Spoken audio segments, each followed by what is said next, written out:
Então, eu tenho esta implicação. O que esta implicação diz? Diz que para todo x que satisfaz isso, mas o x que satisfaz isso é o x que está aqui dentro, ó. Tá? Isto diz que, ó,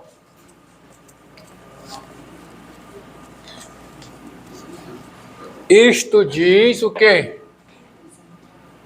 O que é que isto diz? Isto diz que o f de x é maior do que L sobre 2, qualquer que seja x aonde? Qualquer que seja x no domínio de f e que satisfaz isso aqui. E que satisfaz isso aqui. Mas quem satisfaz isso aqui é quem está dentro desse conjunto, ó. Conjunto o quê?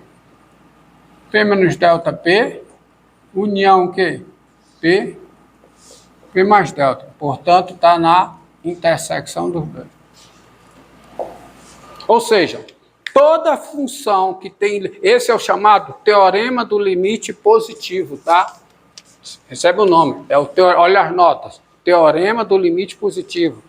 Se o limite de uma função no ponto é um número positivo, numa vizinhança aberta e estrita desse ponto, dentro do domínio da função, a função é toda positiva, ou seja, ela é o valor f de x é maior do que metade do limite. Tá bom? E essa proposição, ela tem a sua versão aqui, ó, quando L é negativo. Quando L é negativo, como é que fica a versão? Como é que fica a versão? Quando L é negativo, então existe delta maior do que zero, tal que isso aqui é o quê? Menor do que L sobre 2. É só aplicar para menos f, gente. É só aplicar para menos f. Porque se L é negativo, o limite da menos f é o quê? É menos L. Aí existe uma versão. Entendeu? Aí você vai ter isso aqui. Vai ser menor do que, desculpa, menos L sobre 2. Ah, L sobre 2. L sobre 2. O L é negativo. Ele é negativo. Tá certo? Porque você vai ter... Tá menos f de x maior que menos L sobre 2, numa vizinhança. Aí multiplica por menos 1, tem isso aqui. Entendido? Tá? Então, o teorema é o do limite positivo e do limite negativo. Vocês entenderam aqui? Deixa como tá. Vale para menos, vale para mais. E daí sai o seguinte. A seguinte proposição.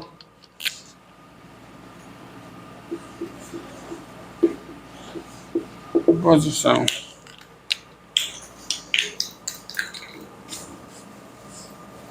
Sejam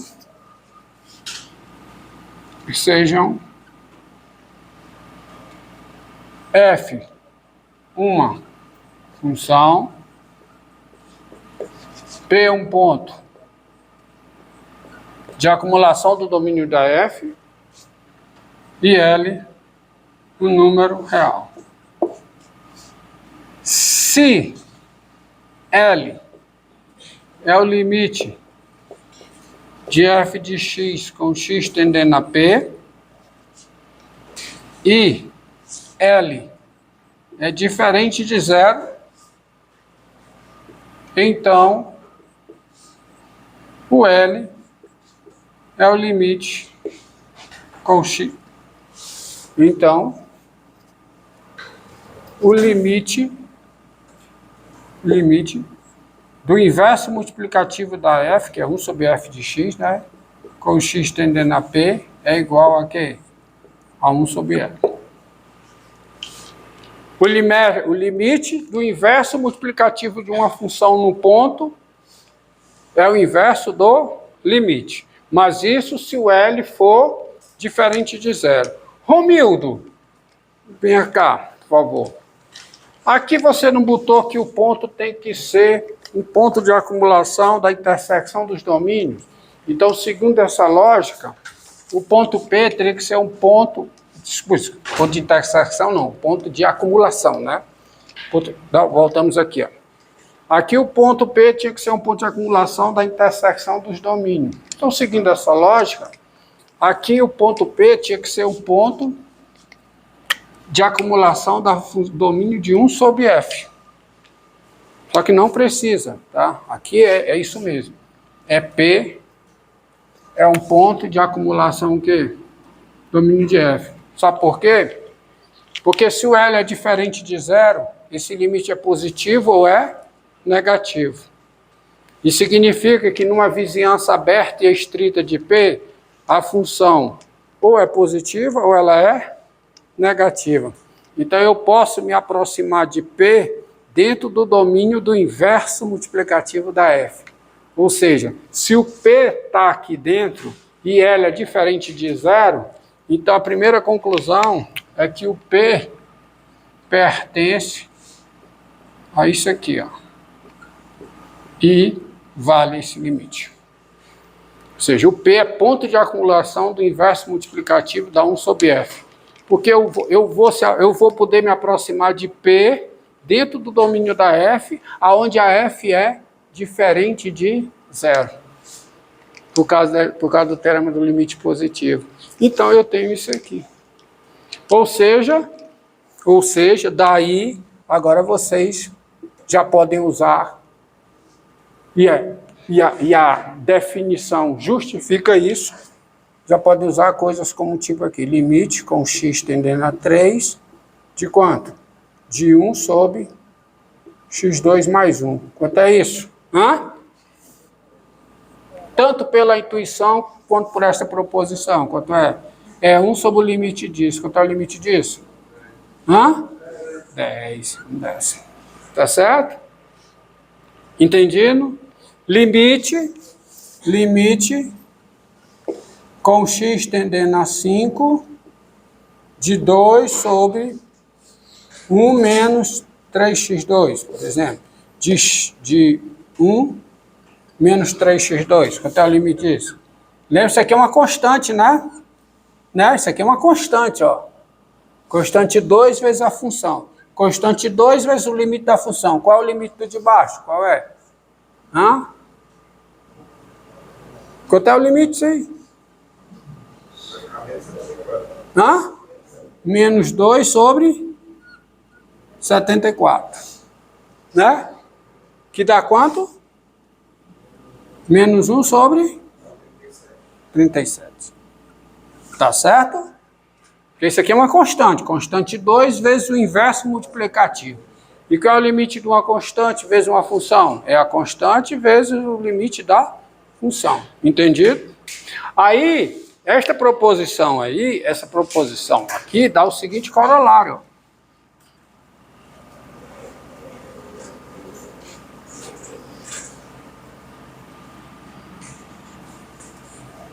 Tá?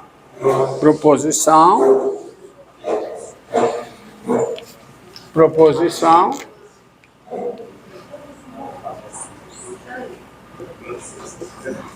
Então, sejam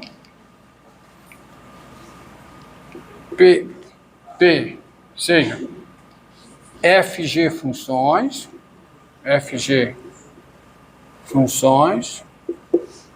P, um ponto de acumulação da intersecção dos domínios, ponto de acumulação da intersecção dos domínios, tá bom?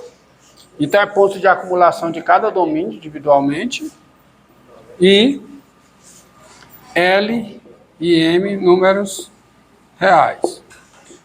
Se L é o limite de f de x, com x tendendo a P, M é o limite de g de x, com x tendendo a P, então, tá o limite com x tendendo a P de f sobre g aplicado em x, quer dizer, o limite do quociente das duas funções, vai ser o quê? Então, e falta uma coisa aqui, que é Ah, muito bem, vocês me consertaram. Ó. E M é diferente de zero, então o limite do quociente das funções é o quociente dos limites. Olha, imagine se eu fosse demonstrar tudo isso para vocês e usar a aula de hoje, a aula, né, da próxima sexta, não, sexta é feriado, né? Da outra segunda, provavelmente a outra, não. Vamos usar. Quem quiser a demonstração, olhe nas notas, está tudo demonstrado. Ó, em verdade, essa proposição é um corolário, é uma consequência dessa, ó. É a consequência desta proposição. Isso por quê? Porque você sabe que o quociente de f por g é f vezes o inverso multiplicativo da g. Aí se P é ponto de acumulação do domínio da G, porque se P está é ponto de acumulação da intersecção dos domínios, P é ponto de acumulação do domínio da G. E como M é diferente de zero, o limite é diferente de zero, pelo teorema do limite positivo, tá? O P vai ser ponto de acumulação do inverso multiplicativo da G. Só que o limite de 1 sobre G, quanto é? 1 sobre M. Quanto é o limite da F? L. Limite do produto é o produto dos limites. Entendeu? Entendido? Aí, ó, vocês podem olhar nas minhas notas que eu demonstro essa daqui, tá aqui, essa daqui é usando epsilon e delta. O limite do produto é usando epsilon e delta. O limite dessa daqui, a demonstração desta proposição aqui é usando epsilon e deltas, isto é, usando a definição. Mas quando eu chego para cá, eu não uso mais a definição. Eu uso as proposições anteriormente demonstradas observando isso aqui. Aí diminui o trabalho, tá? Vai diminuindo o trabalho, tá? Pode olhar nas notas, tá? Vocês vejam lá. Ou seja, por isso, tanto é que eu coloco lá isso aqui como corolário, ó. O que é um corolário? Coloca assim. Não é coloral não, viu? É corolário. Corolário. O corolário, um corolário é uma proposição que é uma consequência imediata de uma proposição ou de um conjunto de proposições anteriormente demonstradas. Tá certo? Sai rápido a demonstração por causa do que já foi feito anteriormente. Não precisa especificar de G, não é função de zero. É porque, claro, eu não preciso, porque se eu tenho que o M é diferente de zero e M é limite da G, pelo teorema do limite positivo, numa vizinhança, se o L for positivo, se o M for positivo, numa vizinhança numa vizinhança aberta e estrita de P, dentro do domínio da função, tá? E tem pontos, porque é ponto de acumulação. Por isso é que é importante ser ponto de acumulação. Tá certo? Até para isso é importante, ó. Porque eu sei que nessa vizinhança a G é positiva, então ela não é função nula. Se o limite for negativo, numa vizinhança aberta e estrita desse ponto, dentro do domínio da função, não é vazia essa vizinhança, tá? Essa intersecção aí, a função é negativa, então ela não é nula. Tá? Mas tudo isso entra o fato do ponto ser ponto de acumulação nos respectivos domínios. Ninguém fala sobre isso, mas é bom que isso fique claro. Tá? A unicidade do limite é porque o ponto é ponto de acumulação. Se não tiver isso, não tem unicidade do limite. Só tirando, se você pegar isso aqui e botar P, um número real qualquer, botar nessa definição aqui o número real qualquer, P, o número real, e L real, dizemos que L é limite. Você colocar aqui, você não tem a unicidade do limite. Aí não serve para nada. Uma coisa que não é única. Porra, como é que eu vou escrever? Então, o P tem que ser o quê? Ponto de... Isso, mas isso você vai entender que você estudar quando você ver as demonstrações. E L no número real. Vamos lá. Então, daí, gente, morreu, né? Saiu um bocado de coisa agora, ó. Tá? Porque você tem, tá? Proposição, você tem daí, você tem o seguinte, daí, limite com x tendendo a 2 de x2 mais x menos 3 sobre x2 mais 4, ó. Já pensou se eu só tivesse a definição do limite para provar o valor desse limite? Se eu só tivesse a definição, ó, tá? Por isso é que tem eu provo proposições gerais para usar em várias situações. Entendeu? Como é que se faz na matemática? Tá? No cálculo, você tem proposições gerais, e aí agora, tudo que aparecer de função racional, você tem um limite. Desde que o denominador tenha limite diferente de zero. Então, qual é o limite do numerador? Qual é? Coincidentemente, é uma substituição. Limite com x tendendo a 2 do polinômio. É o valor do polinômio no ponto. Dá quanto? Dá 3, é? Vou confiar em você. Confiar nos universitários. E o limite do denominador? 8. Tá? Entendido? 8.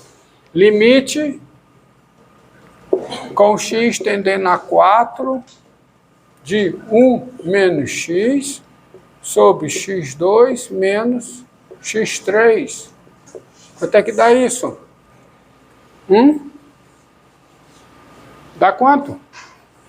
Vamos lá. 1 menos x, o limite do numerador, quanto é que dá? Menos 3, quanto é o limite do denominador?